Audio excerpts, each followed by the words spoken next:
So let's talk about the flowchart that we made for linear regression and the correlations. So the first thing you're going to do when you solve these problems is you're going to get your data and you're going to enter it correctly into Minitab.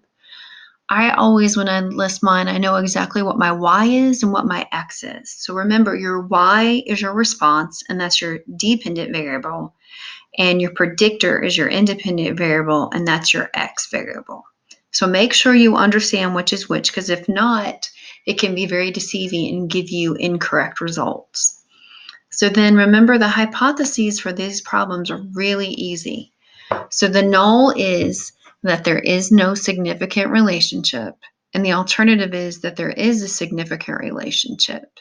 And we show that with that P, and that's more than just a regular P. It's called rho, and it's a Greek letter. So when you get the information in Minitab, you can fill in your blanks. You can get your p-value, and remember, you're looking at the regression p-value. You get your r-squared value. You get your slope. You get your y-intercept.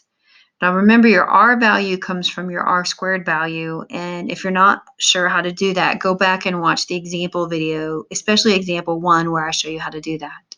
And then you have your level of significance, which should be given to you in the problem. The next thing you're going to do is you're going to look at your p-value and compare it to your level of significance. And remember, if your p is less than or equal to your level of significance, you reject your null. If your p is greater than your level of significance, you fail to reject your null. So if you're rejecting your null, that means you can use your r and your r-squared to talk about the correlation. You can also use the slope and the y-intercept to make the line of best fit and make predictions.